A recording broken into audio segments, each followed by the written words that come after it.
현재 트럼프 대통령이 한국에 대한 압박에 실패를 인정하지 않고 계속해서 한국을 압박하며 굴복시키려고 하고 있습니다.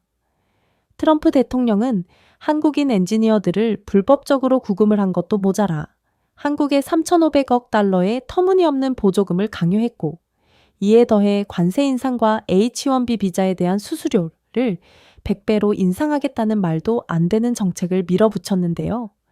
그러나 이러한 한국에 대한 압박은 한국의 천재적인 발상 한 번으로 아예 오히려 모든 손실이 일본으로 가게 되는 결과를 낳았고, 트럼프가 한국을 공격할수록 뜬금없이 일본 경제만 괴멸 직전까지 몰리며 오히려 한국은 상당한 이익을 보는 결과만 맞이하게 되었다고 합니다. 그렇다면 도대체 한국이 어떤 묘안을 냈길래 미국이 한국에 압박을 가할수록 한국은 천문학적인 경제적 이익을 보게 되는 것일까요? 안녕하세요. 제 이름은 다니엘 브룩스이고 저는 백악관에서 미국 안보 책임자로 일하고 있습니다. 저는 그동안 수많은 미사일 경보, 사이버 침입, 끝없는 무역 분쟁 등 엄청난 위기 상황들을 목격했지만 조지아에서 한국 엔지니어들의 구금으로 촉발된 혼란은 그 중에서도 가장 치명적이었습니다. 첫 번째 보고서가 책상 위에 내려졌을 때는 저는 거의 현실을 부정했죠. 메모는 일상적인 비자 집행이라고 주장했습니다. CNN 앵커들은 정색한 얼굴로 그 문구를 반복할 뿐이었죠. 폭스뉴스는 이를 절차적인 불편이라고 불렀습니다. 워싱턴 포스트는 이를 서울의 과잉 반응이라고 비난하기도 했어요. 저도 그렇게 믿고 싶었습니다. 하지만 세부 사항은 계속 저를 긁었습니다. 한국인 엔지니어들은 서류 미비 이민자나 수상한 계약자가 아니었습니다. 현대 자동차와 같은 회사에서 파견한 엔지니어들로 미국의 요구에 따라 미국의 수십억 달러 규모의 공장을 건설하고 파견 온 사람들이었죠. 그럼에도 불구하고 그들은 범죄자처럼 사슬에 묶여 조롱당하고 행진했습니다. 다니엘, 당신은 너무 심각하게 받아들이고 있네요. 제 동료 중 한 명이 웨스트윙에서 웅크리고 있는 동안 중얼거리더군요. 제가 그런가요? 저는 더 가까이 기울이며 대답했습니다. 언제부터 절차상 불편함이 족쇄와 곰팡이가 핀 방과 관련이 있나요? 그들은 약물 사범에게도 안 할 법한 처절한 대우를 받고 있어요. 그는 찡그렸지만 아무 말도 하지 않았습니다. 침묵은 제가 과민 반응하지 않았다는 것을 말해주었죠. 하지만 저를 더욱 놀라게 한 것은 외국의 반응이었습니다. 유럽 기자들은 물론 눈썹을 치켜 올렸지만 깊이 파고든 것은 일본의 해설이었습니다. 심야 도쿄 방송에서 한 패널이 웃으며 이렇게 말하더군요. 울고 있는 서울을 보세요. 한국인들은 마이크로칩 때문에 자신들이 특별하다고 생각합니다. 하지만 미국인들은 그들에게 자신들의 자리, 즉 목줄을 맨 개들을 보여주었죠. 그것이 균형을 되찾는 것입니다. 스튜디오는 웃었습니다. 또 다른 일본인 해설자가 계속해서 말했어요. 미국은 우리를 상대로 감히 이런 일을 저지르지 못할 것입니다. 일본은 너무 중요하고 충성스럽습니다. 한국은 주제도 모르고 과잉 대응했습니다. 이제 그 대가를 치르게 되었습니다. 클립을 여러 번 재생했습니다. 속이 뒤집혔어요. 잔인함은 엔지니어들의 치료뿐만 아니라 해외로 퍼져나가는 조롱 속에서도 마찬가지였습니다. 일본 언론은 한국의 고통을 오락으로 묘사했는데 이는 도쿄의 복종 전략이 우월하다는 굴욕적인 광경이었어요. 워싱턴의 분위기는 여전히 냉담했습니다. 일반 구금이라고 국토안보부가 다시 브리핑했습니다. 하지만 창백하고 긴장한 한 하급 보좌관이 속삭이면서 상황은 급반전되었죠. 글쎄요, 사진을 봤어요. 이건 전혀 일반적이지 않아요. 한국인 엔지니어들의 발목에는 족쇄가 묶여 그들은 바닥에 기어다녀야 했어요. 한 미국인 경비원이 한국인 구금자들이 먹을 음식 트레이에 침을 뱉기도 했더군요. 회의실은 조용해졌습니다. 잠시 눈을 감았어요. 저는 드디어 이게 무슨 뜻인지 알았습니다. 이야기는 더 이상 이민에 관한 것이 아니었습니다. 존엄성, 동맹, 미국 단어의 신뢰성에 관한 것이었죠. 일본인들이 그 순간을 포착했습니다. 국회에서 한 일본인 의원이 당당하게 서서 선언하더군요. 한국과 달리 일본은 존경을 표합니다. 트럼프 대통령이 기여를 요구하자 우리는 즉시 응했습니다. 그렇기 때문에 일본은 여전히 미국에 신뢰할 수 있는 파트너입니다. 회의장은 박수를 보냈습니다.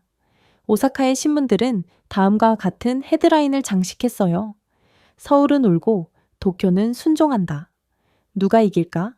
저는 믿을 수 없다는 듯이 그 스크랩을 바라보았습니다. 그들은 마치 힘이 되는 것처럼 복종을 축하하고 있었습니다. 그들은 자신의 부채가 급증하고 일본 국민들이 복지 예산이 무너지는 것에 대해 불평하는 와중에도 주저없이 수십억 달러를 워싱턴으로 송금한다고 자랑했어요. 제게는 충성심보다는 극단적인 두려움처럼 보였습니다. 한편 백악관 언론 브리핑 내부에서는 회의론이 커졌습니다. 기자들은 이렇게 묻더군요. 브룩스 씨, 한국의 분노를 인권 침해와 진지하게 비교하고 계신가요? 과장된 것 아닌가요? 저는 조심스럽게 대답했습니다. 과장? 족쇄와 음식으로 나온 상한 콩이 과장된 것처럼 들리나요? 기자들은 낙서를 했지만 여전히 의심스러운 표정을 짓는 사람들이 많았습니다. 안개가 거치기를 거부하는 것처럼 회의론이 짙게 퍼져 있었어요. 그날 밤 저는 사무실에 앉아 채널을 돌렸습니다. 일본 네트워크는 허리를 굽힌 한국 엔지니어들의 이미지를 계속 재생하며 미국 관리들 옆에서 웃고 있는 자국의 세련된 외교관들과 대조했습니다. 그리고 한 일본인 진행자는 조롱하듯 말했죠. 한국은 저항하고 수치심을 느낍니다. 일본은 순종하고 명예를 누립니다. 명예? 웃을 뻔했어요. 언제부터 승인을 구걸하는 것이 자랑스러움의 배지였나요? 그렇게 새벽에 저는 국방부 직원들과 보안 통화에 참여했습니다. 한 장군이 중얼거리더군요. 이건 정말 미친 조치예요. 미국이 동맹국에게 이런 행동을 한 역사는 단 한 번도 없어요. 그것도 동맹국 중에서도 가장 중요한 한국을 상대로 이런 짓을 벌이다니 한국이 엔지니어를 전부 철수시킨다면 미국은 몇 달 안에 반도체 공급망의 절반이 무너진다는 것을 모르고 계신 건가요? 그럼 트럼프는 그렇게나 중요한 한국을 도대체 왜 조롱하고 있다고 생각하시나요? 제가 물었습니다. 의존을 인정하는 것은 파트너를 비웃는 것보다 더 나쁘기 때문입니다. 라고 그는 한숨을 내쉬었어요. 제가 들어본 것 중 가장 냉소적이면서도 잔인하게 정직한 말이었습니다. 한편 일본 관리들은 워싱턴을 위해 사실상 무대에서 공연을 하고 있었습니다. 그들은 열성적인 학생들처럼 고개를 끄덕이며 미국산 옥수수와 대두의 신규 구매를 약속했습니다. 도쿄 내각은 한국이 철수하면 부족한 부분을 메우겠다라고 선언하기도 했죠. 하지만 모든 경제학자들은 일본이 한국 반도체나 배터리를 대체할 수 없다는 사실을 알고 있었습니다. 일본은 그저 고개를 더 깊이 숙이고 더 활짝 웃으며 워싱턴의 결정에 복종할 뿐이었죠. 아이러니가 저를 찌르는 것을 느꼈습니다. 한국은 맹목적인 복종을 거부한 것에 대해 굴욕을 당하고 있었습니다. 하지만 일본은 자발적으로 굴욕을 당하고 있었습니다. 그날 늦게 저는 복도에서 2명의 백악관 인턴이 대화를 나누는 것을 우연히 들었습니다. 일본 언론을 보셨나요? 트럼프를 행복하게 하기 위해 수십억 달러를 지불한다고 자랑하고 있습니다. 네, 다른 사람이 대답했습니다. 강도를 당한 것을 스스로 축하한다고 상상해 보세요. 그들의 웃음은 씁쓸하고 긴장되었습니다. 그들은 일본을 조롱한 것이 아니라 우리가 지켜보는 가운데 서커스가 일어나도록 내버려둔 우리 자신을 조롱한 것이었어요. 주말이 되자 처음 느꼈던 회의로는 확실해졌습니다. 구금은 우연이 아니었습니다. 조롱은 무작위가 아니었죠. 그리고 워싱턴에 항복하면서 서울을 조롱하는 일본의 태도는 힘이 아니었습니다. 충성심을 가장한 절박함이었습니다. 그리고 얼마 안가 더욱 충격적인 상황이 터지게 되었죠. 러트닉 상무부 장관이 연단으로 걸어가면서 브리핑실 내부가 조용해졌던 것이 기억납니다. 카메라가 번쩍이고 보좌관들이 신경질적으로 몸을 흔들며 모든 기자는 한국에 대한 철강 할당량이나 농업 분쟁에 약간의 조정이 있을 것으로 예상했어요. 대신 러트닉은 판사가 선고를 내리듯 손을 들었습니다. 한국은 즉시 3,500억 달러의 보조금을 지급해야 합니다. 그렇지 않다면 모든 수입품의 25%의 관세를 부과하겠습니다. 이 말은 망치로 깨진 유리처럼 공중을 강타했습니다. 잠시 동안 브리핑장에 있던 모든 사람들은 제대로 들었는지 확신하지 못한 채 쳐다보기만 했어요. 한 기자는 그가 100만 달러라고 했나요? 3,500억 달러라고 했나요? 라고 속삭였습니다. 또 다른 기자는 아니요, 그는 3,500억 달러라고 했어요. 그리고 그는 진심이었어요. 라고 대답했죠. 경제학자들은 계산기로 달려갔습니다. 몇 분 만에 네트워크의 그 규모를 보여주는 차트가 표시되었습니다. 한 애널리스트는 서울이 이 금액을 지불하면 국가는 하루아침에 무너집니다. 외환 보유고가 고갈되고 통화 가치가 하락하며 신용등급이 폭락할 거예요. 라고 설명했습니다. 그의 동료는 수요가 아니라 정책 복장을 한 집행통지서라고 암울하게 덧붙였습니다. 신문들은 이 부조리를 조롱했습니다. 캐나다의 한 사설은 이것은 거래가 아닙니다. 이것은 몸값입니다. 라고 조롱했어요. 파이낸셜 타임즈 헤드라인은 갈취의 수학, 전부 지불하거나 더 지불하세요. 라고 외쳤습니다. 심지어 미국 언론도 이러한 천문학적 숫자가 어떻게 합리적인 전략에 도움이 되는지 설명하기 위해 고군분투하며 몸부림쳤습니다. 일부 앵커들은 애국적인 회전을 시도했지만 불씨는 눈에 띄었죠. 서울에서는 즉각적인 반응이 나왔습니다.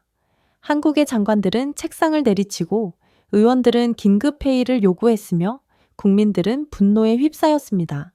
한 한국 관리는 주먹을 불끈 쥐고 우리는 거지가 아닙니다. 우리는 주체가 아닙니다. 존엄성을 팔아 생존을 사지 않겠습니다. 라고 외치더군요. 한 인터뷰에서 한국인 어머니는 자녀의 미래는 협상 카드가 아니라고 외쳤습니다. 한국 텔레비전의 경제학자들은 미국에 항복하는 것은 국가 붕괴를 촉발할 것이라고 경고했습니다. 우리가 오늘 돈을 지불한다면 국가는 파괴되고 맙니다. 하지만 저항한다면 적어도 우리에게 내일은 주어집니다. 라고 한 베테랑 교수가 말했어요. 한국의 분위기는 일본과는 달리 분노하며 단호했죠. 한편 도쿄에서는 다른 극장이 열렸습니다. 미국은 일본에 조용히 비슷한 최후 통첩을 보내며 정중하게 파트너십 안정화 지급이라고 부르는 5,500억 달러를 요구했습니다. 그리고 서울과 달리 도쿄는 거의 즉시 항복하더군요. 48시간 만에 일본 관리들은 전신 송금을 발표하고 동맹을 칭찬하며 미국 외교관들 옆 무대에서 깊은 절을 했습니다. 도쿄의 한 헤드라인은 인내력을 위한 동맹, 일본은 회복력의 모델을 보여준다라고 선언하기까지 하더군요. 하지만 회복력은 예비비를 고갈시키고 더 많이 빌리고 사회 프로그램을 낭비하는 것을 의미했습니다. 비평가들은 회복력은 항복을 뜻하는 화려한 단어일 뿐이라고 중얼거렸죠. 그러나 일본 정부는 복종이 애국심이라고 주장했습니다. 일본 해설자들이 저항하는 서울을 조롱하면서 아이러니는 더욱 깊어졌습니다. 인기 심야 패널에서 한 일본인 해설자는 한국인은 가난하기 때문에 지불을 거부합니다. 그러나 일본은 강하고 부유하기 때문에 지불하죠. 라고 비웃었습니다. 또 다른 게스트는 우리는 유연성을 보여줍니다. 한국은 고집을 부립니다. 어느 쪽이 살아남을지 맞춰보세요. 라며 비웃었어요. 일본의 웃음소리는 부채로 구매한 생존율이 여전히 감소하고 있다는 사실을 모른 채 화면에 울려 퍼졌습니다. 오사카의 한 타블로이드 헤드라인에는 이렇게 적혀 있더군요. 도쿄는 자랑스럽게, 서울은 불쌍하게 거부합니다. 저는 지정하게 터무니없는 코미디를 느끼며 웨스트윙에 앉아 이 클립을 지켜보았습니다. 파산하는 국가는 인내심으로 축하받았고 존엄성을 지키는 국가는 나약하다고 조롱받고 있다니 이건 너무도 아이러니한 상황이었죠. 물론 전 세계 언론은 위선적인 냄새를 맡았습니다. 독일 방송사들은 왜 도쿄의 항복을 규율이라고 불렀고 한국의 저항은 오만으로 낙인 찍혔는지 의문을 제기했어요. 한 프랑스 칼럼니스트는 복종하는 개는 회복력이 없다. 훈련된 개라고 썼습니다. 캐나다 라디오 진행자들은 일본은 5,500억 달러를 지불하고 충성심이라고 부릅니다. 한국은 그러한 복종을 거부했음에도 스스로 목숨을 끊었다고 부르죠. 도쿄에서는 사전이 다르게 작동할지도 모릅니다. 워싱턴에서도 보좌관들은 불안한 미소를 지었습니다. 한 사람이 저에게 속삭였습니다.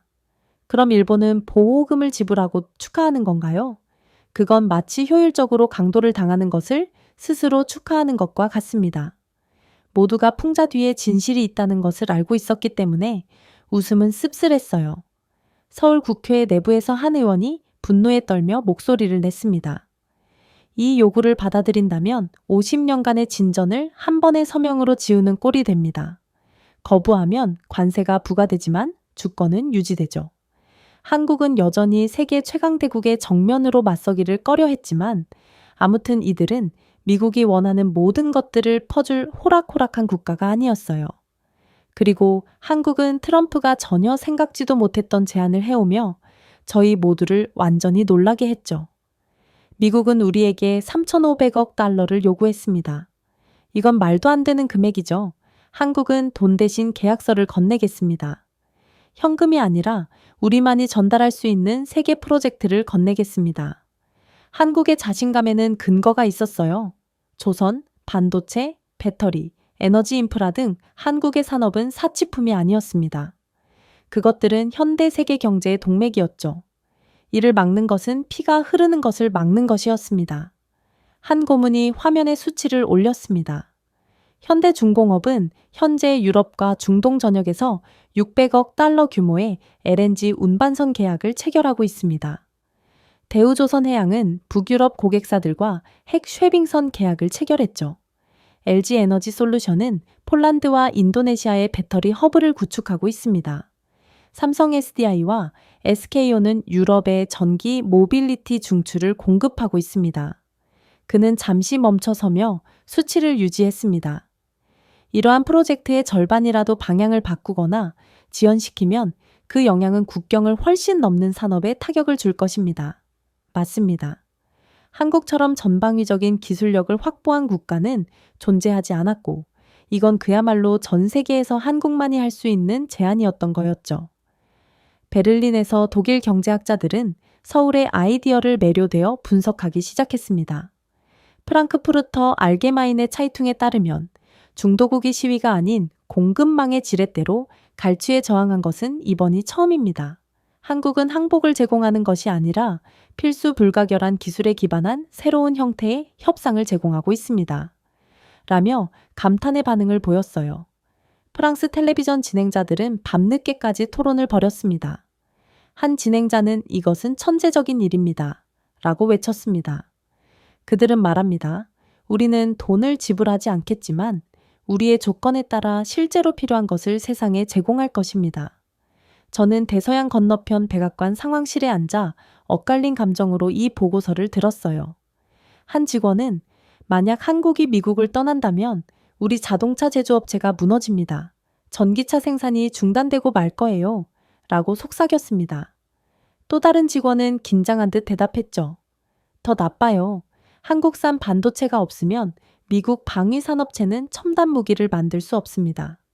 사탕을 기다리는 아이들처럼 한국 칩을 기다리는 로키드 마틴을 상상해 보세요. 방은 조용해졌습니다. 모두가 그것이 사실이라는 것을 알고 있었어요. 한국의 자신감은 어려운 수학에서 비롯되었습니다. 한국산 LNG 운반선 한 척으로 유럽 3개 도시에 1년 동안 전력을 공급할 수 있는 충분한 연료를 운송할 수 있었습니다. 현대의 선박이 없으면 출하량은 정체되고 에너지 비용은 치솟으며 겨울에는 전 세계가 진동하고 말 거예요. LG에너지솔루션의 기가 팩토리 한 곳에서 연간 50억 달러 상당의 배터리를 생산했습니다. 이러한 배터리가 없었다면 포드, GM, 폭스바겐은 몇 달 만에 40%의 생산량 감축에 직면하게 되죠. 삼성 SDI에 고밀도 셀이 없다면 미국의 대규모 항공 프로젝트는 그대로 중단되고 말 것입니다. 그리고 SK온의 공급 라인이 없다면 조지아와 같은 미국주에서는 취소된 인프라의 수십억 달러의 손실이 발생하게 되겠죠. 워싱턴의 자체 분석가들은 예상치를 제시했습니다. 수치는 잔인했습니다. 한국 철수로 인한 미국 제조업 손실, 첫 해 1,200억 달러, 한국과의 파트너십 중단으로 인한 일자리 손실, 10개 주에서 9만 개, 칩 수입 중단으로 인한 잠재적 GDP 위축, 1분기에만 0.8%. 국방부 브리핑 노트는 한국산 반도체 없이는 미사일 유도 시스템이 준비 일정을 맞출 수 없습니다. 예상 운영 지연, 최소 12개월. 초강대국으로서 이러한 말은 충격적이었습니다. 그만큼 미국은 한국의 기술에 전적으로 의존하고 있었고, 한국은 그러한 사실을 미국에 상기시켜 줌으로써 꿈속에 빠져있는 트럼프를 보고 현실로 돌아오라며 일침을 가한 거였거든요. 한편 도쿄에서는 아직도 상황 파악을 못한 일본인 해설자들이 조롱을 시도했습니다. 한 일본 앵커는 한국인들은 허세를 부린다 라고 비웃었어요. 그들은 미국과 대결을 할 여유가 없어요. 결국 한국은 워싱턴의 테이블로 돌아갈 것입니다. 또 다른 앵커는 일본은 진정한 회복력을 보여주고 있습니다. 우리는 돈을 지불하고 견디는 것이죠. 한국은 소리치지만 그게 과연 워싱턴까지 전달될 수 있을까요? 라고 목소리를 높였습니다. 하지만 같은 날 밤 일본 비즈니스 저널은 조용히 두려움을 보도했습니다. 한국이 유럽과 중동으로 계약을 전환하면 일본 조선소는 멸종 위기에 처할 것입니다. 한국 배터리 회사들이 미국을 우회하면 일본 공급 업체들은 시장 전체를 잃게 될 것입니다. 그러나 가장 소름 돋는 부분은 따로 있었어요. 그건 유럽의 반응이었습니다. 한 프랑스 무역부 장관은 기자들에게 한국은 갈취를 기회로 전환했습니다. 오만함 없이 강점을 보여줍니다. 라고 말했습니다.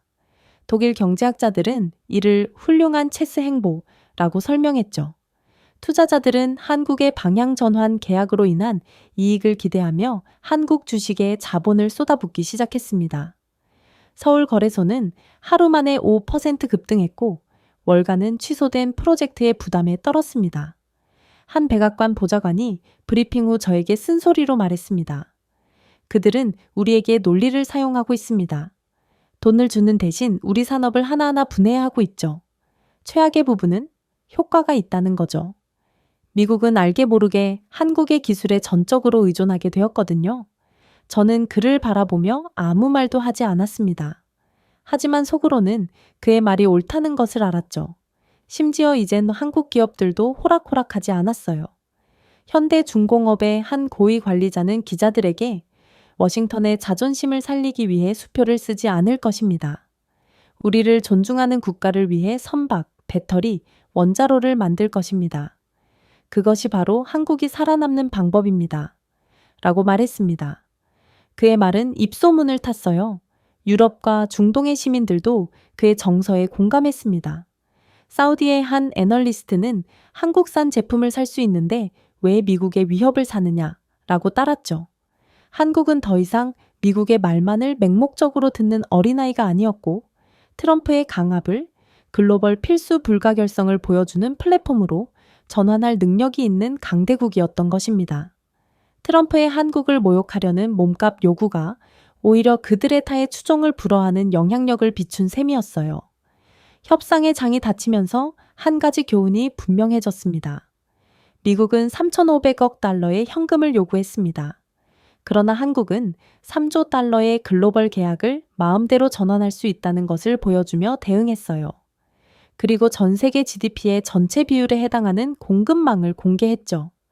한국은 더 이상 압박을 받는 작은 동맹국이 아니라는 것을 조용히 증명한 것입니다. 하지만 트럼프는 아직도 정신을 차리지 못하고 있었어요. 그는 한국의 대응을 그냥 허세라고 생각했는지 한국은 3,500억 달러를 지불하지 않았으니 한국산 철강과 반도체에 대한 관세 인상을 발표했거든요. 그리고 그날 로즈가든 행사는 마치 승리 퍼레이드처럼 보였습니다. 트럼프는 주먹으로 허공을 때리며 우리는 미국 일자리를 보호할 것입니다. 라고 자랑했습니다. 지지자들은 환호했고 카메라가 작동했고 저녁 앵커들도 같은 후렴구를 패러디했어요. 하지만 이 광경 뒤에는 백악관 안에 있던 우리 모두가 뭔가 잘못되었다는 것을 알고 있었습니다. 우리는 3,500억 달러를 요구했지만 한국은 이를 거부했고 이제 관세가 깨질 것이라고 생각했습니다. 하지만 한국은 아무도 예측하지 못한 것을 선택했는데 그들은 관세를 받아들이고 물러난 거였어요. 서울 내각은 차분하게 우리는 몸값을 지불하지 않을 것입니다. 미국이 25% 관세를 고집한다면 미국이 그 대가를 치르게 됩니다. 우리는 우리를 공정하게 대우하는 국가로 공급망을 전환할 것입니다. 처음에는 이 논리가 노련한 경제학자들조차 놀라게 했습니다. 처벌을 피하는 대신 처벌을 받아들이는 이유는 무엇일까요? 하지만 한국의 전략은 단순한 산술이었습니다.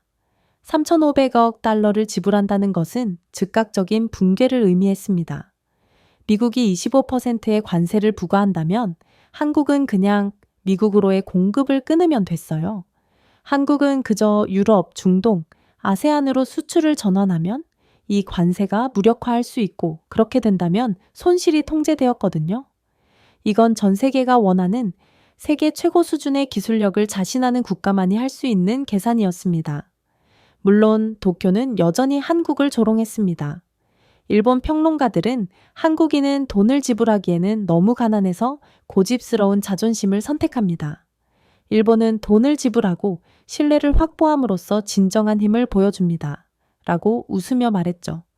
그러나 그들의 웃음소리는 공허하게 들렸습니다. 몇 주 만에 일본의 5,500억 달러 규모의 충성금 지급으로 예비비가 고갈되고 예산 삭감이 강요되었습니다. 일본 병원은 예산 부족으로 인해 병동을 폐쇄하고 인프라 프로젝트가 중단되었으며 가정에서는 세금이 급증했습니다. 도쿄의 비즈니스 저널은 외환 부족에 대해 속삭였어요. 일본 정부는 인내심을 설파했지만 시민들은 비굴하게 말했습니다. 그때쯤이면 평범한 상점 주인들도 우리 아이들의 미래가 사라지는 동안 일본 정부는 워싱턴의 위안만을 사고 있네요. 라고 씁쓸하게 인터뷰했죠. 미국은 첫날만큼은 자신들이 승리한 것처럼 속삭였습니다. 관세가 일자리를 구합니다. 라고 헤드라인이 장식했어요. 철강 노동자들은 녹슬지 않은 마을에서 깃발을 흔들며 자랑스러운 포즈를 취했습니다. 하지만 월스트리트 분석가들은 더 깊은 곳을 바라보며 몸을 떨었습니다. 한 사람은 CNBC에서 누가 한국 대신 칩을 만들고 누가 한국 대신 첨단 철강을 제조할지 설명할 수 있을까요? 관세는 공장을 짓지 않습니다. 공급망을 망가뜨릴 뿐이죠. 라고 직설적으로 물었습니다. 당시 그의 말은 아무도 듣지 않았습니다. 그러나 며칠 후 모두가 그의 말이 어떤 의미를 갖는지 이해하기 시작했죠. 인텔의 조용한 붕괴가 시작되었습니다. 관리자들은 배송 지연을 공개하면서 이사회는 혼란으로 변했습니다. 한 임원은 한국형 디램과 낸드가 없으면 서버 업그레이드가 무기한 중단됩니다. 라고 인정했어요. 이번 달 마감 기한을 지키지 못해 인텔은 약 20억 달러의 계약 손실을 입었습니다. 테슬라는 다음으로 충격을 느꼈습니다. 일론 머스크는 회의실로 뛰어들어 종이를 테이블에 부딪혔어요. 배터리 공급이 목 졸라매고 있습니다. 한국산 셀은 테슬라 생산 라인의 거의 70%의 전력을 공급했습니다. 관세가 수십억 달러 추가되고 한국 기업들이 조용히 유럽으로 배송을 전환하면서 테슬라의 분기별 예상 배송량은 30% 급감했어요. 분석가들은 한 분기에 80억 달러가 넘는 피해를 계산했습니다. 한 엔지니어는 한국산 배터리 없이는 전기차 혁명을 일으킬 수 없다 라고 중얼거렸습니다. 그러자 보잉이 등장했습니다. 이 거대 항공사는 동체와 고강도 합금을 위해 한국산 특수강에 크게 의존하고 있었어요. 그러나 관세로 수입이 막히고 한국이 사우디아라비아와 독일로 공급을 옮기면서 보잉의 생산 라인은 얼어붙었습니다. 분노한 이사회 멤버가 테이블을 두드렸습니다. 150억 달러에 달하는 지상 항공기 계약 12건을 주시하고 있습니다. 이해하시나요? 항공사들이 환불을 요구하고 있습니다. 또 다른 멤버는 한국산 합금을 대체할 수 없습니다. 일본은 한국산의 품질을 따라잡을 수 없고 중국의 공급은 항상 안전점검에 실패합니다. 라고 암울하게 덧붙였습니다. 이 방은 비명으로 터져나왔고 분노한 투자자들은 몰려들어 항의했어요. 그러나 가장 충격적인 점은 따로 있었습니다. 하지만 진정한 패닉은 실리콘밸리에서 비롯되었거든요. 마이크로소프트 경영진은 긴급 전화를 걸었고 목소리는 긴장해 있었습니다. 서버가 지연되고 있습니다. 한국어 디램이 없으면 애절 고객은 서비스 중단에 직면하게 됩니다. 이는 질식할 지경의 손해입니다. 애플 경영진은 아이폰 생산이 20% 감소하여 약 120억 달러의 예상 매출 손실을 입었다고 비공개로 인정했습니다. 구글의 AI 센터는 모델 학습에 필수적인 고성능 랜드를 확보하지 못해 멈춰섰어요. 마운틴뷰에서 유출된 메모에는 한국이 없으면 실리콘밸리는 산소를 잃게 된다는 소름 끼치는 대사가 하나 있었습니다. 심지어 미국 방위산업체들도 반발했습니다. 레이시온과 록히드 마틴은 첨단 미사일 유도 시스템이 한국산 칩에 의존한다는 사실을 깨달았어요. 국방부 관계자는 생산 지연으로 인해 준비 태세가 12개월이나 미뤄지고 있습니다. 우리 초강대국은 한국산 기술력 앞에 무력해 보입니다. 라고 털어놓았습니다. 아이러니한 점은 보안을 강화하기 위한 관세가 오히려 보안을 약화시켰다는 점이었어요. 그러나 가장 소름 돋는 점은 따로 있었어요. 미국의 괴멸적인 손해에도 불구하고 한국은 호황을 누리고 있었기 때문입니다. 한국 수출업체들은 트럼프의 관세 인상을 받아들임으로써 미국 구매자의 가격을 인상한 후 그냥 다른 곳으로 수출을 확대했어요. LG 에너지 솔루션은 유럽으로의 출하량을 2배로 늘렸고 6개월 안에 40억 달러의 매출 증가가 예상되었습니다. 현대철강은 고강도 제품을 인도와 중동으로 이전하여 90억 달러 규모의 계약을 체결했죠. 삼성전자는 독일과 프랑스 데이터 센터에 반도체 공급을 늘려 기록적인 수익을 올렸습니다. 즉, 한국은 미국이 협박한 관세를 납부한 후에도 한국의 글로벌 수익은 전년 대비 12%나 증가했던 거였어요. 이에 대한 메시지는 분명했습니다. 한국은 처벌을 이익으로 전환했다는 거였죠. 한 서울 경제학자는 텔레비전에서 한국은 몸값을 거부하고 공급을 이동함으로써 주권을 보호하고 시장을 확대했습니다. 미국은 지렛대를 잃지만 한국은 새로운 파트너를 얻습니다.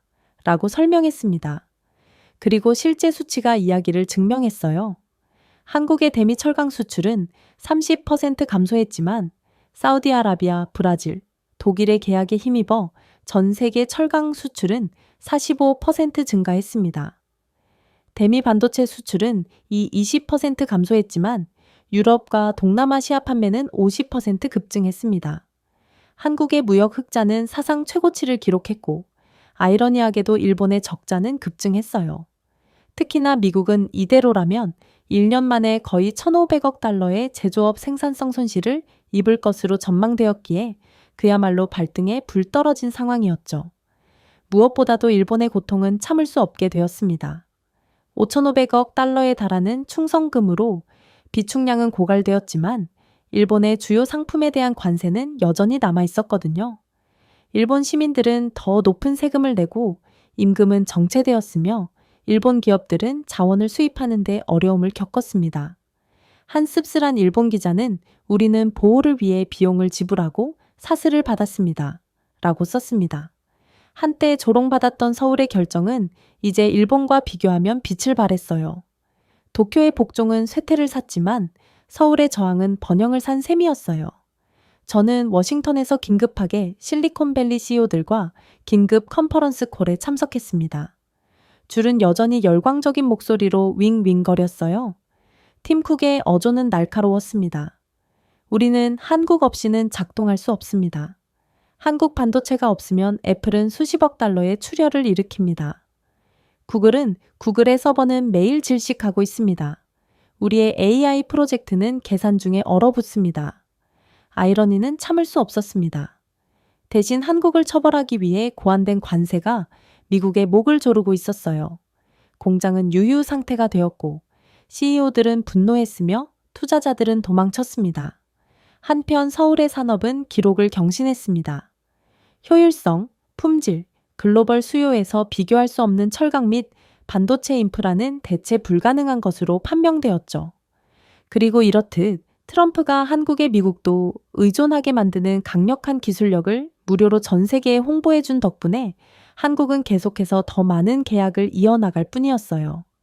일본도 중국도 미국조차도 포스코 제철소나 삼성칩, 팹의 정밀도를 재현할 수 있는 나라는 없었고 결국 한국이 만드는 것은 단순한 상품이 아니라 현대 문명의 토대였다는 것이 드러났습니다. 그리고 트럼프는 이제 한국이 없다는 데서 발생한 막대한 손해를 도저히 감당하지 못하겠는지 충격적인 발표를 하기 시작했죠. 이미 일본에 대한 5,500억 달러를 압박했던 트럼프 행정부는 특별 방위, 기여금, 농산물 수입 연장, 일본을 뼛속까지 무너뜨린 새로운 재정 보증 등 더 많은 것을 요구했거든요. 이 모든 것은 일본이 너무 쉽게 굴종하며 트럼프에게 자신들이 만만하다는 인식을 심어주었기에 일어난 일이었습니다. 백악관 보좌관마저 브리핑에서 더 이상 협상이 아닙니다. 추출입니다. 라고 속삭였을 만큼 이건 너무나도 불공정했죠. 그럼에도 일본 정부는 거의 망설이지 않았습니다. 24시간 만에 일본 관리들은 미국의 요청에 대한 규정 준수를 발표하고 워싱턴에 또 다른 자금을 송금했거든요. 경제학자들은 이 수치에 숨을 헐떡였습니다. 이미 250%에 달하는 일본의 GDP 대비 부채 비율은 급등했습니다. 복지 예산은 줄어들고 사회 프로그램은 사라졌으며 엔화의 가치는 급락했어요. 일본 시민들은 물가가 상승하고 저축이 사라지고 인프라가 썩는 모습은 실시간으로 진행되고 있었습니다. 국제신문들은 이러한 일본의 굴종을 날카로운 풍자로 조롱했습니다. 뉴욕타임즈는 일본 정치인이 너무 깊은 구덩이를 파는 모습을 담은 만화를 연재했습니다. 베를린 방송사들은 도쿄는 회복력이라고 부르지만 세계는 항복이라고 부릅니다. 라고 씁쓸하게 웃었죠. 오사카와 도쿄의 거리에서는 비통함이 복종을 대체했습니다.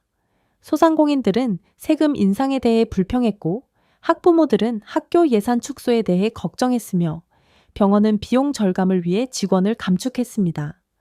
한 일본 시민은 텔레비전에서 우리는 워싱턴에 돈을 주고 국민을 굶긴다 라고 중얼거렸어요.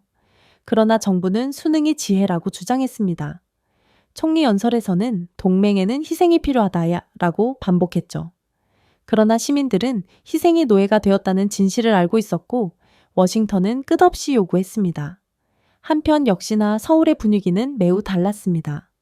몸값 지불을 거부했던 한국은 이제 전 세계적으로 문이 열렸습니다. 신뢰할 수 있는 공급 업체를 확보하기 위해 필사적인 나토 파트너들로부터 계약이 유입되었어요. 한화 에어로스페이스는 동유럽 군대와 100억 달러 규모의 K9 자주포 격추기 계약을 체결했습니다. 현대중공업은 120억 달러 규모의 해군 구축함을 중동에 인도했죠. 대우조선은 호주 및 인도네시아와 잠수함 계약을 체결했다고 발표했습니다. 한 회계연돈의 방위 및 조선 수주는 총 30% 가까이 증가했습니다. 미 국방부 회의에서 한 장군은 한국 방위산업체를 잃으면 함대 일정이 무너진다 라고 으르렁거렸어요. 또 다른 장군은 우리 조선소는 현대의 효율성을 대체할 수 없습니다. 한국이 만든 구축함의 비용은 40% 더 저렴하고 수명은 20% 더 오래 갑니다. 라고 인정했죠. 아이러니는 잔인했습니다. 한국을 처벌하려는 미국의 시도는 해외에서 한국의 기술을 더 탐나게 만들었을 뿐입니다. 유럽 분석가들은 미국이 그들을 밀어내면 나토는 그들을 열렬히 받아들일 것이라고 속삭였죠. 수치는 대조를 더욱 극명하게 그렸습니다. 일본은 트럼프의 협박이 시작된 직후 외환 보유액과 신규 부채를 거의 7천억 달러나 잃었습니다. 반면에 한국은 신규 방위 및 조선 수주에서 500억 달러 이상의 이익을 얻었죠. 한국의 해군 함정 수출은 35% 증가했고 일본 조선소는 18% 감소했어요. 트럼프의 한국 기술 홍보는 한국의 경쟁자마저 전부 사라지게 하는 효과를 낳은 것입니다. 덕분에 한국의 방위산업 수출은 트럼프의 협박 이전에는 세계 8위를 기록했지만 몇 달 만에 4위에 오르며 오랜 기간 쌓아온 공급 업체를 앞지를 수 있었어요.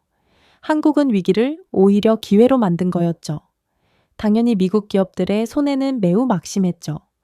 보잉은 한국산 특수강이 공급에서 사라지면서 계약이 무너졌습니다. 레이시오는 한국산 칩이 없다는 이유 하나만으로 미사일 프로젝트를 12개월 연기했죠. 마이크로소프트는 한국산 메모리 출하량이 유럽으로 경로를 변경하면서 애저 확장팩을 동결했습니다. 무기한 동결했죠. 한시 이 오는 통화에서 한국은 선택사항이 아닙니다. 라고 분노했습니다. 그들은 산소입니다. 그것이 없으면 질식할 수 있습니다. 도쿄에서는 서서히 부정이 굴욕으로 바뀌기 시작했어요. 정부의 충성스러운 신문도 더 이상 붕괴를 숨길 수 없었습니다. 한 헤드라인에는 우리는 돈을 지불하고 미국은 번영한다 라는 글이 적혀 있었습니다. 또 다른 헤드라인에는 일본이 스스로 쇠퇴에 자금을 지원했나요? 라고 직설적으로 물었습니다.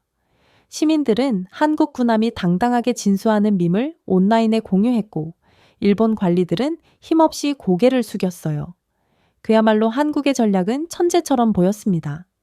관세 인상을 수용하면서도 공급을 전환함으로써 한국은 금융 붕괴를 피할 수 있었습니다. 몸값을 거부함으로써 존엄성을 유지했죠. 국방과 조선 분야에서 세계 최고 수준의 기술을 활용하여 미국의 실수와 일본의 항복으로 개방된 시장을 점령했습니다. 그리고 전 세계가 한국에 주목했어요.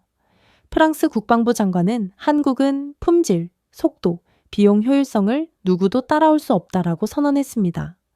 독일 총리는 그들의 조선은 단순한 산업이 아니라 글로벌 안보를 위한 인프라라고 덧붙였어요. 사실 일본이 한국처럼 자신감을 내보였다면 일본은 한국과는 완전히 다른 결과를 냈을 것입니다.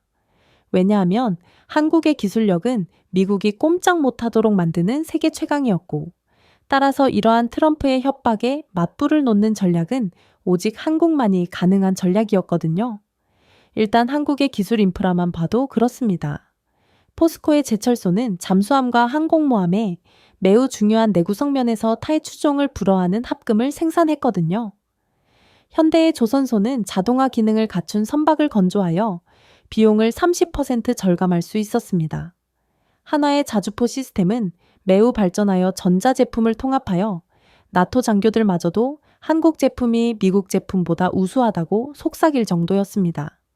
정밀 철강, 최첨단 전자제품, 글로벌 배송 신뢰라는 이 조합을 대체할 수 있는 국가는 없었습니다. 중국은 품질 문제로 늘 실패했어요. 일본은 기술은 있었지만 독립성이 부족했습니다. 미국은 야망은 있었지만 효율성은 없었습니다. 한국만이 모든 것을 제공했죠. 결국 시간이 지나면서 전 세계 여론은 결정적으로 바뀌었습니다. 워싱턴은 무모해 보였고 도쿄는 순종적인 모습이었지만 서울은 빛났습니다. 유럽 시민들은 인프라를 구축하는 한국 건설 업체들을 응원했어요. 중동 정부들은 한국의 신뢰성을 높이 평가했습니다. 아프리카 국가들은 한국 철강 회사들을 초청해 철도를 건설했습니다. 그리고 미국은 일본의 자본을 빨아들여도 도저히 손해를 메꾸지 못하자 트럼프는 또다시 미친 선택을 했죠. 트럼프 대통령이 새로운 선언문에 서명하자 브리핑룸은 카메라로 가득 찼습니다. 우리는 특정 전문직 종사자를 대상으로 하는 H-1B 비자 수수료를 $1,000에서 $10만 달러로 인상합니다. 오늘부터 미국 일자리는 보호될 것입니다. 더 이상 값싼 외국 노동력은 없습니다. 지지자들은 함성을 지르고 깃발을 흔들었고 상무부 장관은 그의 옆에서 자랑스럽게 고개를 끄덕였습니다. 저는 처음에 이건 그냥 정치쇼이고 딱히 신경 쓸 필요가 없다고 생각했어요. 하지만 몇 시간 만에 전 세계는 이것이 훨씬 더 큰일이라는 것을 깨달았어요. 이것은 단순한 행정적 조정이 아니었습니다. 이 지진은 미국 기술 생태계의 근간을 뒤흔든 지진이었습니다. 상황실 안에서 보좌관들이 서류와 휴대폰을 들고 분주하게 움직였습니다. 한 직원이 저에게 속삭이더군요. 이게 진짜라면 미국의 모든 거대 기술 기업이 패닉 모드에 들어갔을 거예요. 또 다른 직원은 이미 그래요. 시스코 사무실에서 전화를 받았어요. 벵갈루루에 있는 H-1B 엔지니어들에게 돌아오지 말라고 했어요. 위험이 너무 높아요. 혼란은 빠르게 확산되었습니다. 수수료가 연간이었나요? 직원당 비용이었나요? 상무부 장관은 연간 부담이 될 것이라고 암시했던 것이 기억났고 결국 미국 기업들은 비명을 질렀습니다. 미국은 분명 한국을 압박하기 위해 이러한 비자 요금에 대한 100배 이상을 발표했지만 이건 아무리 봐도 도끼로 제 발등을 찍은 꼴이었거든요. 자정이 되자 오라클, IBM, 대래 경영진은 미친 듯이 화상회의를 열었습니다. 이게 무슨 뜻인지 이해하시나요? 라고 한 IBM 매니저가 외쳤습니다. 직원을 새로 채용할 때마다 급여를 지급하기 전에 $10만 달러의 비용이 듭니다. 이는 채용 예산을 즉시 파괴하는 것입니다. 오라클의 한 임원은 올해 2,000명의 신규 AI 엔지니어가 필요합니다. 미국인 엔지니어만으로는 숫자를 채우기가 턱없이 부족해요. 수수료만 2억 달러가 들 테죠. 불가능합니다. 라고 덧붙였습니다. 모든 이사회는 패닉에 휩싸였어요. 주주들은 주식을 처분했습니다. 기술 포럼은 믿기지 않는다는 반응으로 떠들썩했죠. 반발은 빠르게 일어났습니다. 뉴욕타임스는 사설에서 지금은 미국이 세계 최고의 두뇌를 거부하는 순간이라고 맹비난했습니다. 워싱턴 포스트는 행정부의 혼란을 혁신을 대가로 한 포퓰리즘이라고 조롱했습니다. 블룸버그는 촌단화 투자자들에게 직설적으로 경고했어요. 캐나다, 유럽, 한국으로의 자본 유출을 예상하세요. 보수 언론도 어려움을 겪었습니다. 폭스뉴스 앵커들은 일자리 보호라는 아이디어에 환호했지만 같은 방송의 경제학자들은 이 정책은 서류 작업으로 실리콘밸리의 목을 조르는 것처럼 보인다 라고 인정했어요. 국제 동맹국들은 시간을 낭비하지 않았습니다. 독일은 4주 안에 AI 연구원을 처리하겠다고 약속하며 가속 과학자 비자를 발표했어요. 프랑스는 파리로 이주한 반도체 엔지니어들을 위해 세금 공유일을 선포했습니다. 캐나다와 호주는 패스트트랙 프로그램을 확대했죠. 하지만 한국은 가장 빠르게 움직였습니다. 서울은 반도체, 생명공학, AI, 사이버 방위 분야의 고급 학위 소지자에게 60일 이내에 거주 승인을 보장하는 글로벌 이노베이션 비자를 공개했거든요. 메시지는 분명했습니다. 미국이 문을 닫는다면 한국은 문을 활짝 열 것입니다. 처음에는 회의론이 여전했습니다. 일부 분석가들은 한국이 진정으로 허브로서 경쟁할 수 있을까요? 인구는 적고 시장은 제한적입니다. 라고 물었습니다. 하지만 한국 관계자들은 자신감 있게 미소를 지었어요. 한 차관은 텔레비전 토론에서 우리 기업이 가장 클 필요는 없습니다. 최고가 필요합니다. 삼성, SK 하이닉스, 현대는 이미 핵심 기술을 지배하고 있습니다. 이 조치는 글로벌 연구진을 영입하여 가속화할 수 있는 도구를 제공하게 되겠죠. 그리고 실제로 한국이 이러한 새로운 정책을 공개하자마자 반응은 즉각적이었어요. 미국 입국이 막히거나 어려워진 고급 엔지니어들로부터 엄청난 비자 청원이 들어왔거든요. 그 중에는 인도의 반도체 전문가, 유럽의 AI 연구원, 이스라엘의 생명공학 전문가 등이 포함되었습니다. 돈을 주고도 못 데려가는 고급 인재들이 한국의 기술 발전을 위해 몰려든 거였죠. 이로 인한 한국의 경제 수치는 낙관론자들에게도 충격을 주었습니다. 삼성전자는 새로운 외국인 연구원들이 1년 안에 R&D 역량을 15% 늘릴 것으로 예상했습니다. SK 하이닉스는 인재 유입 덕분에 디램 분야의 글로벌 시장 점유율이 45%에서 55%로 상승할 수 있다며 야심찬 확장을 발표했죠. 현대의 AI 기반 자율 사업부는 프로젝트 일정이 20% 빨라질 것으로 예상했습니다. 이 모든 것은 미국이 스스로 벽을 허물기로 결정했기 때문에 일어났습니다. 트럼프는 한국을 압박하려고 했지만 오히려 한국에 날개를 달아준 셈이었어요. 당연히 한국 기업들이 잘 나갈수록 미국 기업들은 피를 흘렸습니다. 오라클은 하이데라바드의 AI 전문가들이 새로운 수수료에 따른 이전을 거부하자 40억 달러 상당의 프로젝트 지원을 발표했습니다. IBM은 약 700개의 일자리가 발생한 것으로 추정되는 양자 컴퓨팅 연구소 확장을 취소했죠. 델은 유럽에서 데이터 센터 계약을 완료하는 데 어려움을 겪으며 20억 달러에 가까운 매출 손실을 입었습니다. 퀄컴은 엔지니어들이 이천에 있는 한국의 반도체 밸리로 방향을 틀어 미국 칩 설계가 뒤처지는 것을 무기력하게 지켜볼 수밖에 없었죠. HP와 시스코는 심각한 비자 불확실성을 이유로 채용 전망치를 40% 낮췄습니다. 월스트리트는 미국 기술 기업들이 첫 해에만 거의 800억 달러의 기회를 잃었다고 계산했어요. 결국 IBM 이사회는 회의 도중 분노를 표출했습니다. 트럼프는 일자리를 보호한다고 주장합니다. 대신 그는 미국의 인재를 경쟁자의 품에 안기려 합니다. 한국은 우리가 거부한 사람들과 함께 실험실을 짓고 있습니다. 도대체 이 나라에 어떻게 맞서야 할까요? 그 후의 침묵은 귀를 먹먹하게 만들었어요. 모두가 그의 말이 옳다는 것을 알고 있었거든요. 글로벌 미디어는 계속 쌓였습니다. 파이낸셜 타임스는 미국은 두뇌를 처벌합니다. 한국은 그들에게 보상합니다. 어느 쪽이 번영할지 맞춰보세요. 라고 썼습니다. 가디언은 트럼프가 방금 한국에 골든 티켓을 건넸다. 라고 선언했죠. 한 캐나다 앵커는 챔피언십 경기 전에 라이벌에게 최고의 선수를 주는 것과 같다. 라고 농담을 던졌습니다. 유럽 경제학자들은 서울의 창의성을 칭찬했습니다. 한 독일 교수는 그들은 워싱턴의 벽을 환영 매트로 만들었습니다. 라고 말했습니다. 한국 전략의 빛은 숫자에 달려 있습니다. 미국의 3,500억 달러의 요구를 충족시키는 대신 한국은 비자 보조금과 연구 보조금에 약 50억 달러를 투자하여 2년 안에 신규 특허, 계약, 수출에 약 500억 달러의 수익을 올릴 것으로 전망되었어요. 이는 우연이 아니라 계산으로 탄생한 상상할 수 있는 투자 수익률 중 가장 높은 수치였습니다. 이젠 미 국방부도 걱정하기 시작했어요. 시스코의 네트워킹 지연으로 사이버 방어 프로그램이 중단되었습니다. 퀄컴의 칩 부족으로 보안 통신 속도가 느려졌죠. 국제 전문가가 없으면 미국의 혁신 파이프라인은 좁아지기만 할 뿐인 것입니다.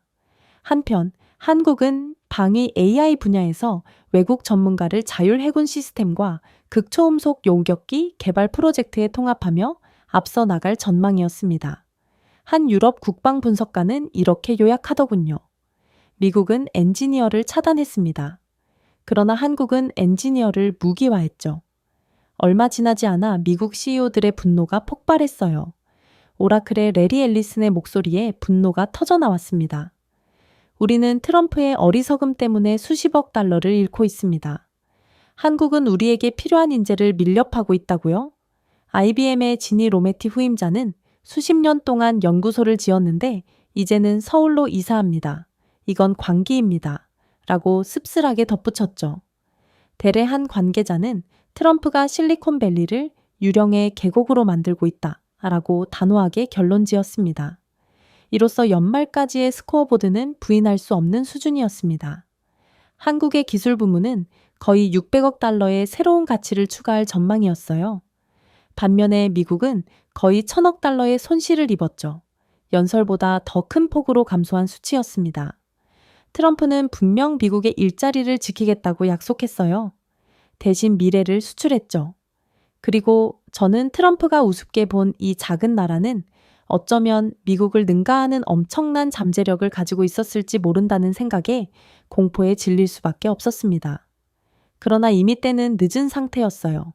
한국인 구금 사태 이후 미국에 있는 모든 한국인 엔지니어는 즉시 귀국을 하기 시작했는데 이미 한국은 기업 차원에서 철수를 명령했고 그럴 필요가 없는 엔지니어들조차도 더 이상 미국의 불안정성에 자신의 미래를 걸고 싶지 않다며 전부 빠져나간 상태였거든요. 결국 지금에 와서야 이에 대한 재앙적인 결과가 시작되었습니다.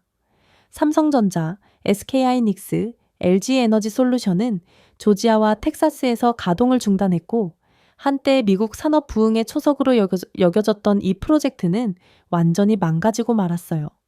워싱턴에서는 충격이 공황으로 변했습니다. 상무부 관계자는 긴장한 듯 속삭였습니다. 정말 한국인들은 다시는 돌아오지 않을까요? 모든 엔지니어와 모든 공장들이 영원히 미국으로 돌아오지 않는 건가요? 한 보좌관이 암울하게 대답했습니다. 네, 그들은 절대로 돌아오지 않을 거예요. 하룻밤 사이에 62억 달러의 프로젝트가 증발했습니다. 백악관은 이를 협상 전술로 일축하려 했지만 조립 라인의 침묵은 그렇지 않았어요. 조지아, 오하이오, 텍사스 주지사들은 분노를 표출했습니다. 조지아 주지사 캠프는 기자회견에서 우리 국민은 빈 주차장이 아닌 일자리를 약속받았습니다. 우리는 고속도로를 건설하고 세금 감면 혜택을 제공하며 노동자를 훈련시켰습니다. 그리고 이제는 사라졌습니다. 일주일 만에 수천 명의 실업자가 발생했다는 말입니다. 오하이오 주지사는 무뚝뚝했습니다. 이것은 단순한 정치가 아닙니다. 이것은 생존입니다. 공장 바닥에서는 분노가 느껴졌어요. 조지아주에서는 미국 기술자들이 침묵의 칩 기계를 응시하며 서 있었고 감독관은 사라진 상태였어요. 한 근로자는 현지 뉴스에 우리는 하룻밤 사이에 모든 것을 잃었습니다. 라고 외쳤습니다. 텍사스에서는 LG의 배터리 시설이 별다른 경고 없이 문을 닫았습니다. 수백 명의 근로자들이 골판지 표지판을 들고 밖에 모였어요. 한국인들은 우리를 위해 땀을 흘렸는데 트럼프는 그들을 내쫓음으로써 우리의 일자리까지 빼앗았습니다. 인터뷰는 소셜미디어 전반으로 퍼져나가며 분노의 폭풍을 일으켰어요. 하지만 가장 큰 충격은 따로 있었어요. 그건 바로 디트로이트의 상황이었죠. 포드와 제너럴 모터스는 한국산 칩이 없다는 이유로 차량 생산을 중단했습니다. 수만 대의 자동차가 공장에서 한국산 반도체가 없다는 이유로 미완성 상태로 방치되었어요. 한 포드 관리자는 이런 상황이 계속되고 있어 매달 20억 달러의 손실을 보고하고 있다라고 인정했습니다. 크라이슬러도 비슷한 재앙에 직면하여 한 분기에 5억 달러의 손실을 보고했죠. 해고 사태가 미시간 전역을 휩쓸었습니다. 대대로 자동차 회사에서 일해온 가족 전체가 실업 상태에 빠졌습니다. 씁쓸함이 거리로 쏟아졌어요. 미시간, 오하이오, 조지아의 공장 밖에서도 시위가 벌어졌습니다. 노동자들은 트럼프는 일자리를 약속했습니다. 대신 분홍색 전표를 전달했습니다. 라고 외쳤습니다. 일부는 관세가 내 일자리를 가져갔다. 라고 적힌 현수막을 들고 있었어요. 뉴스 앵커들은 이 장면을 느린 움직임의 산업 붕괴라고 묘사했죠. 경제학자들은 한국인의 철수로 인해 6개월 안에 거의 12만 개의 일자리가 직접 사라질 거라고 계산했습니다.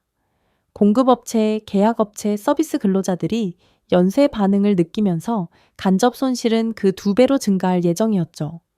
그러나 아이러니하게도 미국은 불타고 있는 반면 서울은 번영했습니다. 미국의 제약에서 벗어난 한국 기업들은 전 세계로 자원을 이전했는데 전 세계 각국 정부는 자국 기업이 아닌 한국 대기업을 유치하기 위해 호화로운 인센티브 패키지를 발표했거든요.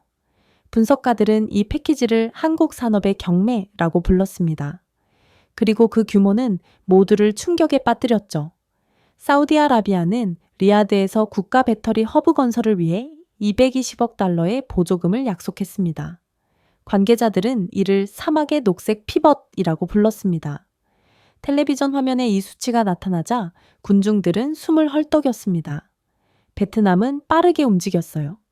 팜 총리는 현대와 LG가 공장과 항구를 연결하는 고속도로, 통행료가 없는 새로운 고속철도 통로에 영구적으로 접근할 수 있게 될 것이라고 선언했습니다. 한국의 상품은 어떠한 장벽 없이 굴러갈 것입니다. 라고 그는 약속했죠. 기자들은 회의적으로 이것이 지속 가능한가요? 라고 물었습니다. 그의 대답은 간단했습니다. 우리는 그들이 떠나는 것을 보느니 차라리 한국인을 위한 도로를 건설할 것입니다. 아부다비도 반짝이는 제안으로 동참했어요.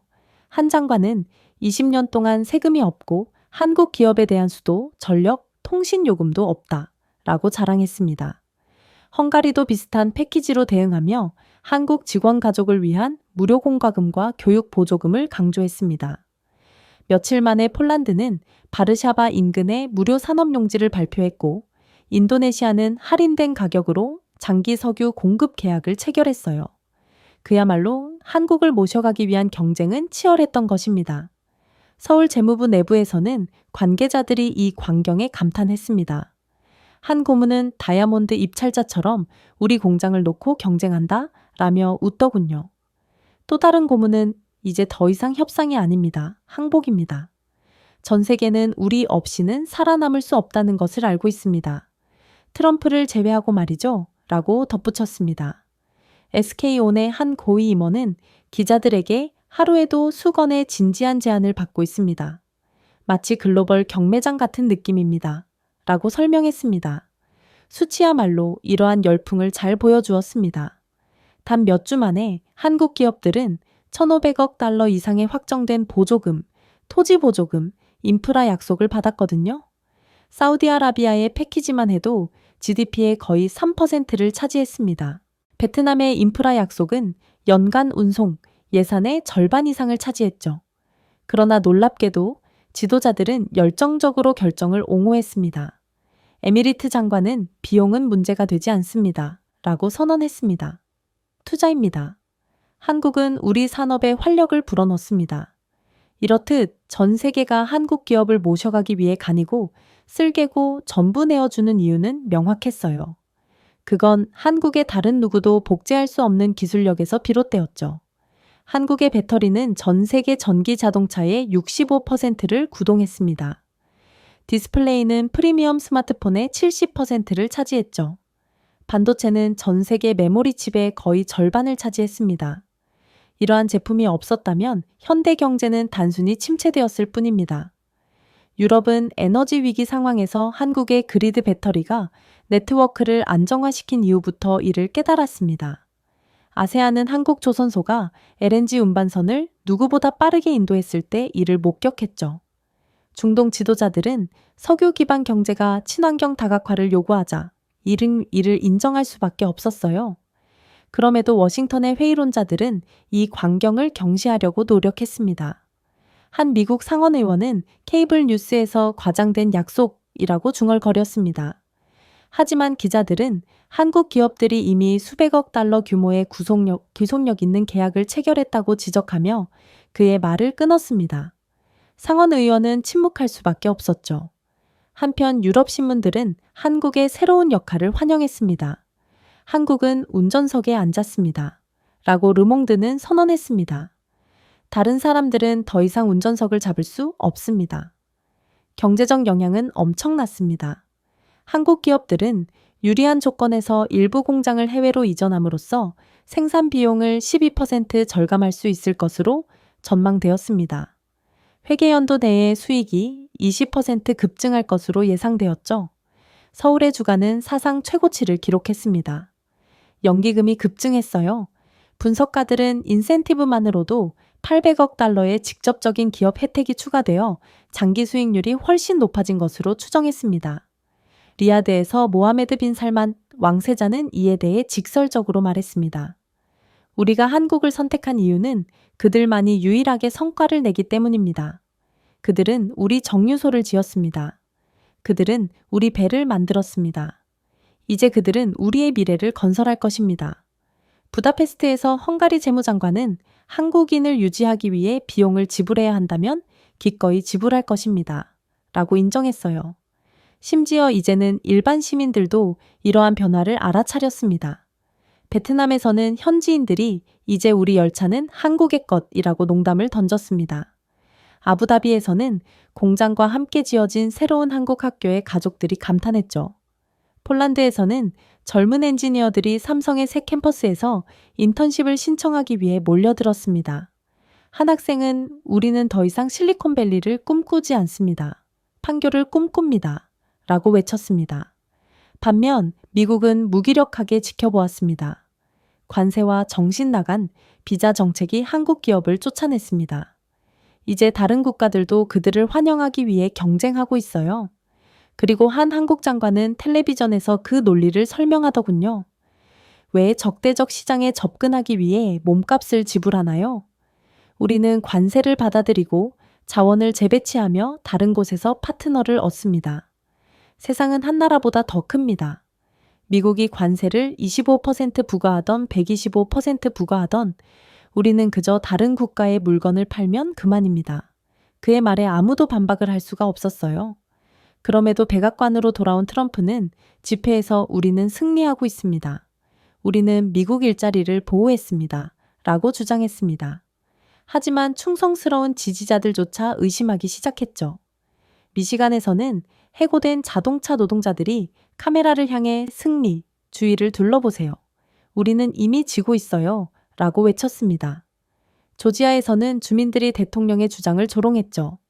그는 승리라고 말합니다. 하지만 우리는 압류를 봅니다. 여론조사 결과 블루칼라 유권자들 사이에서 트럼프의 지지율은 30% 아래로 떨어졌어요. 아이러니는 잔인했습니다. 한국을 처벌하기 위해 고안된 트럼프의 관세는 오히려 디트로이트를 처벌했거든요. 한국을 압박하기 위한 그의 조공 요구는 대신 오하이오를 압박했습니다. 그 사이 한국의 신뢰는 높아졌습니다. 미국의 소나귀에서 벗어난 한국은 나토 파트너, 걸프 국가, 동남아시아 동맹국들과 계약을 협상했거든요. 없어서는 안 될 공급업체로서의 명성은 더욱 강화되었을 뿐입니다. 그러나 더욱 충격적인 점은 따로 있었어요. 미국의 피해는 자동차를 넘어 확산되었거든요. 한국산 철강 부품에 의존하는 캐터필러는 생산량을 30% 감축한다고 발표했습니다. 스마트 트랙터용 정밀칩에 의존하는 존 디어는 농부들에게 1년 동안의 배송 지연에 대해 경고했습니다. 농업주들은 큰 타격을 입었습니다. 아이오와의 한 농부는 CNN에 기계 없이는 내년에 심을 수 없습니다. 라고 말했어요. 이것은 보호가 아니라 붕괴입니다. 수치가 반영되면서 월스트리트는 떨렸습니다. 취소된 한국 프로젝트 자동차 가동 중단, 철강 부족으로 인한 손실을 합치면 1년 만에 1,500억 달러가 넘을 것으로 계산되었거든요. 결국 주식 시장은 하락하고 은퇴 자금은 줄어들었으며 투자자들은 도망쳤습니다. 한편 한국의 무역 흑자는 방향 전환된 수출에 힘입어 사상 최고치를 기록했습니다. 서울의 환율은 급등하고 외국인 투자가 쏟아졌으며 미국의 비자 혼란을 피해 글로벌 엔지니어들로 가득 찬 새로운 연구소가 문을 열었습니다. 유럽 분석가들은 한국의 우수성을 칭찬했어요. 한 프랑스 경제학자는 굴욕을 지렛대로 바꿨습니다. 라고 말했습니다. 한 독일 평론가는 워싱턴은 벽을 세웠습니다. 서울은 다리를 세웠습니다. 라고 농담을 던졌죠. 한편 미국의 인명 피해는 무시할 수 없을 정도로 커졌습니다. 미시간주에서는 실업수당이 넘쳐났습니다. 가족들은 주택, 저축, 건강보험을 잃었죠. 시위는 파업으로 번졌습니다. 한 해고 노동자는 우리는 한국의 자동차를 만들며 가족을 부양했습니다. 라고 외쳤어요. 한때 충성스러웠던 트럼프 지지자들조차도 그의 리더십에 의문을 제기하기 시작한 것입니다. 이대로라면 트럼프의 대통령 자리뿐만 아니라 정치 생명까지 위협받을 정도였죠. 그러나 소름 돋는 점은 따로 있었어요. 한국은 멈출 기미를 보이지 않았기 때문이었습니다. 브뤼셀은 200억 달러 규모의 반도체 계약을 체결했습니다. 리야드는 150억 달러 규모의 한국 그린 수소 인프라를 계약했죠. 자카르타는 50억 달러 상당의 방위 전자제품을 구매했습니다. 도대체 왜 미국이 죽을 쓸 때 오히려 한국만 웃을 수 있었을까요? 그 빛은 한국의 독보적인 기술 기반에 있었습니다. 반도체 로직칩, 메모리 모듈, 첨단 센서가 현대 산업의 혈류를 형성했습니다. 한국 기업들은 3나노미터 이하의 노드를 제어했고 다른 어떤 나라도 신뢰성 있게 대량 생산할 수 없는 기술을 개발했습니다. 스페이스X는 이 격차를 가장 먼저 발견했어요. 한국산 복합 소재와 마이크로 컨트롤러가 사라지면서 로켓 프로그램이 중단되었거든요. 일론 머스크는 긴장된 이사회 회의에서 뇌가 빠지면 로켓을 발사할 수 없다 라고 외친 것으로 알려졌습니다. 테슬라 에너지도 비슷한 굴욕을 겪었습니다. 네바다주의 태양광 저장 프로젝트는 한국산 배터리 모듈이 사라지면서 무너졌습니다. 이 모듈이 없으면 단위 효율이 20% 떨어지고 손실액은 18억 달러에 달하며 마감 기한은 증발했죠. 주주들은 한국 셀을 구할 수 없는데 왜 기가 팩토리를 만들었을까? 라고 씁쓸하게 물었습니다. 경영진은 아무 대답도 하지 않았습니다. 한국이 미국을 버린다는 건 그 누구도 예상하지 못한 시나리오였기 때문입니다. 결국 이제는 워싱턴의 분위기는 부정에서 탈진으로 완전히 바뀌었습니다. 텔레비전 앵커들은 더 이상 관세나 승리에 대해 외치지 않았어요. 대신 붕괴에 대해 속삭일 뿐이었죠. 한 기자는 황금 시간대에 미국은 일자리, 동맹국, 신뢰를 잃었습니다. 라고 한숨을 내쉬었습니다. 그리고 이 모든 것은 한때 작다고 불렸던 국가를 과소평가했기 때문입니다. 웨스트윙 내부의 침묵은 참을 수 없었어요. 한때 붐볐던 복도는 이제 패배로 메아리 쳤습니다. 저는 책상에 앉아 공장 폐쇄, 동맹 단절, 시민 실업 등 끝없는 보고서를 검토했습니다. 그 증거는 압도적이었습니다. 우리가 압박하려던 한국은 상상을 초월할 정도로 부상했어요. 그리고 초강대국이었던 미국은 현재 고립되고 위축된 차에 서 있을 뿐이었죠. 그러나 트럼프는 여전히 집회를 둘러보고 주먹을 불끈 쥐고 목소리를 높였습니다. 우리는 반격할 것입니다. 미국은 누구에게도 고개를 숙이지 않습니다. 그의 지지자들은 이제 더는 그의 연설에 환호하지 않았어요.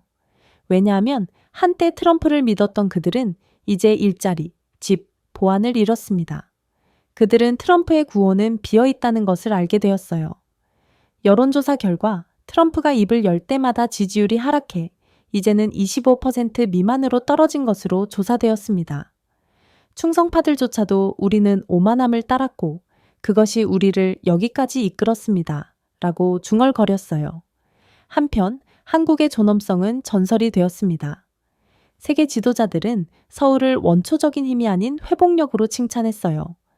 유럽 연합 총리는 그들은 압력에 저항했고 세계의 존경을 받았다 라고 선언했습니다. 아프리카 대통령들은 철도를 완벽하게 건설한 한국 엔지니어들을 칭송했어요. 중동 장관들은 전력망을 안정화한 한국 기술에 박수를 보냈습니다. 라틴 아메리카에서도 신문들은 한국을 21세기 주권의 모델이라고 극찬했죠. 저는 미국이 한국을 보고 의존적이라고 일축했던 초창기를 떠올렸습니다. 우리는 관세, 위협, 최후 통첩이 그들을 굴복시킬 것이라고 믿었습니다. 대신 그들은 모든 타격을 오히려 자신들에게 유리하게 만들었어요. 한국은 공급망을 바꾸고 새로운 동맹을 맺으며 자신들의 이름으로 글로벌 표준을 작성했습니다. 그들은 존엄성이 전략이 될 수 있고 전략이 운명이 될 수 있음을 증명했죠. 덕분에 미국의 비용은 엄청났습니다. 일자리는 수십만 개로 사라졌습니다. 수조 달러에 달하는 산업 계약은 증발했어요. 충성심이 강했던 동맹국들은 서울을 향해 표류했죠. 한때 풍요로웠던 신뢰는 고갈되었습니다.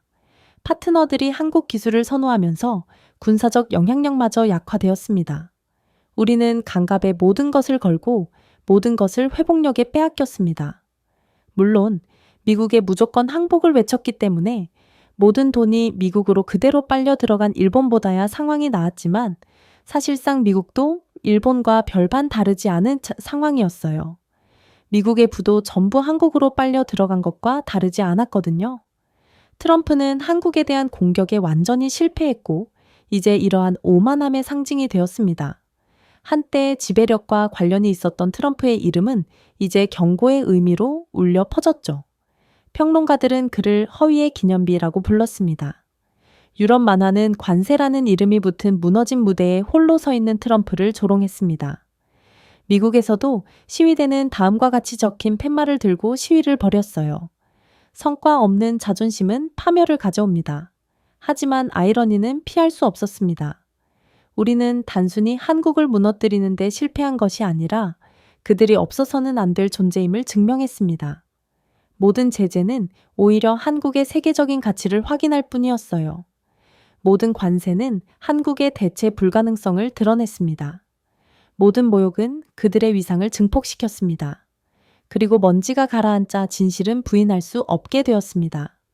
사적인 순간에 저는 체념에 잠긴 채 큰 소리로 속삭였습니다. 미국은 한국이 미국을 필요로 하는 것보다 훨씬 더 필요합니다. 자백은 평결처럼 공중에 떠 있었습니다. 그것은 약점이 아니라 명확성이었습니다. 한국은 진정한 힘의 의미를 보여주었어요. 강압이 아니었고 오만이 아니라 회복력, 창의력, 존엄성이었습니다.